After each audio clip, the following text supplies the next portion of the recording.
Have you ever thought about playing Russian Roulette? If you answered yes, What? I'm afraid this might be the right video for you.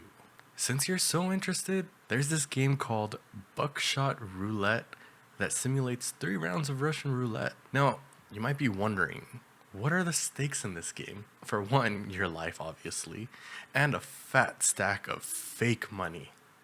But don't worry, you also have a shot at double or nothing, and nothing times 2 is still nothing basically, so you're kinda out of luck here. Now, this game is honestly way more psychological than it is terrifying, and is definitely not meant for people with gambling addictions. But I'm here today to try and answer one question, and the most important question of all: would you play it? In my honest opinion, I don't think I'd be upset if I'd missed out on this game. While it does have an overwhelmingly positive review on Steam, with over 6,000 positive reviews, I just don't think this game is fun, to be honest. Now, I kind of basically answered the most important question, and thank you for watching. But if you want to find out why you may want to give this game a shot, stick around, and I'll explain it.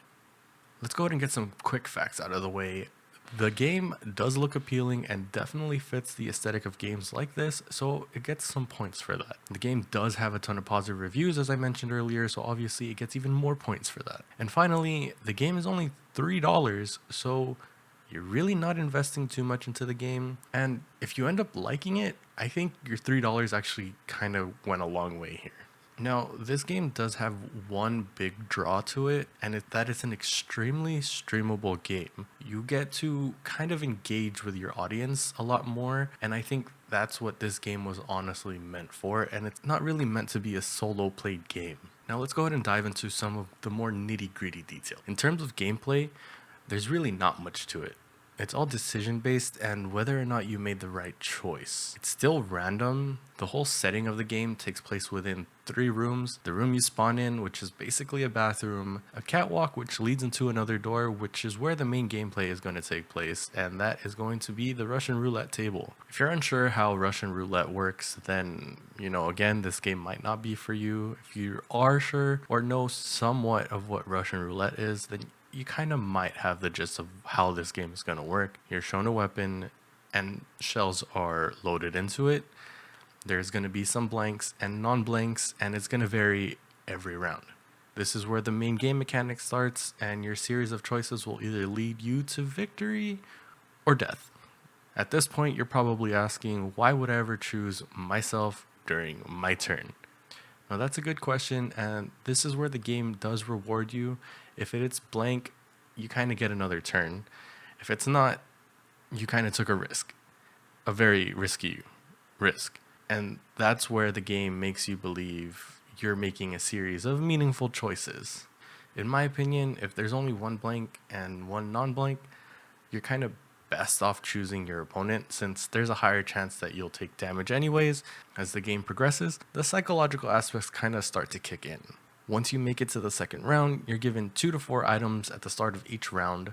These items change the whole dynamic of the game, since it gives you a sigh of relief, and it ends up kind of basically being an escape rope if you find yourself cornered in a bad situation. I was going to say only a handful of items give you this kind of sense of relief, but after carefully thinking it over, it's kind of all of them. Because of this is where the game kind of loses its thrill and turn more into a series of rational choices instead. In my opinion, there's nothing really horrifying about this game, nor thrilling anymore. With all that being said, gameplay isn't the only area where this game is kind of lacking. The audio definitely could have used a lot of work, and to put it into perspective, the audio gives you a sense of what you're looking at, but it doesn't really give you a sense of anxiety, fear, or thrill.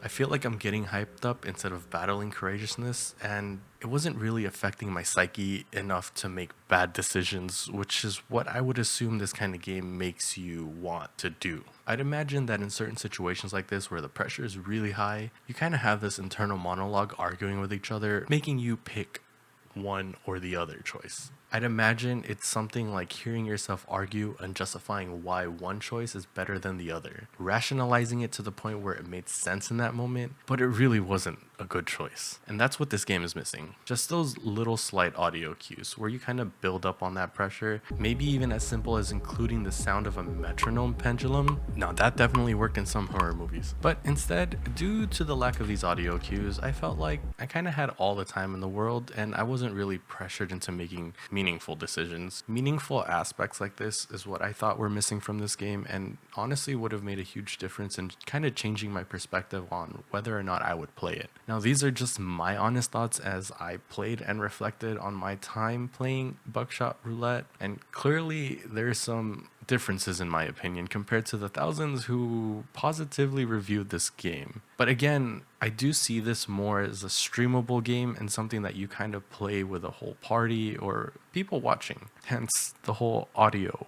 aspect review that I kind of gave. But anyways, that's totally fine, and I don't think that you should take my reviews to heart. Everyone does have a different definition and a different feel of fun, and to be honest, this game just didn't meet my fun meter. Now, if you do happen to play this game, leave a comment below letting me know that I was wrong and this is actually the best game ever. Now, I'm going to go ahead and do double or nothing. Wish me luck, and no, I would not play it.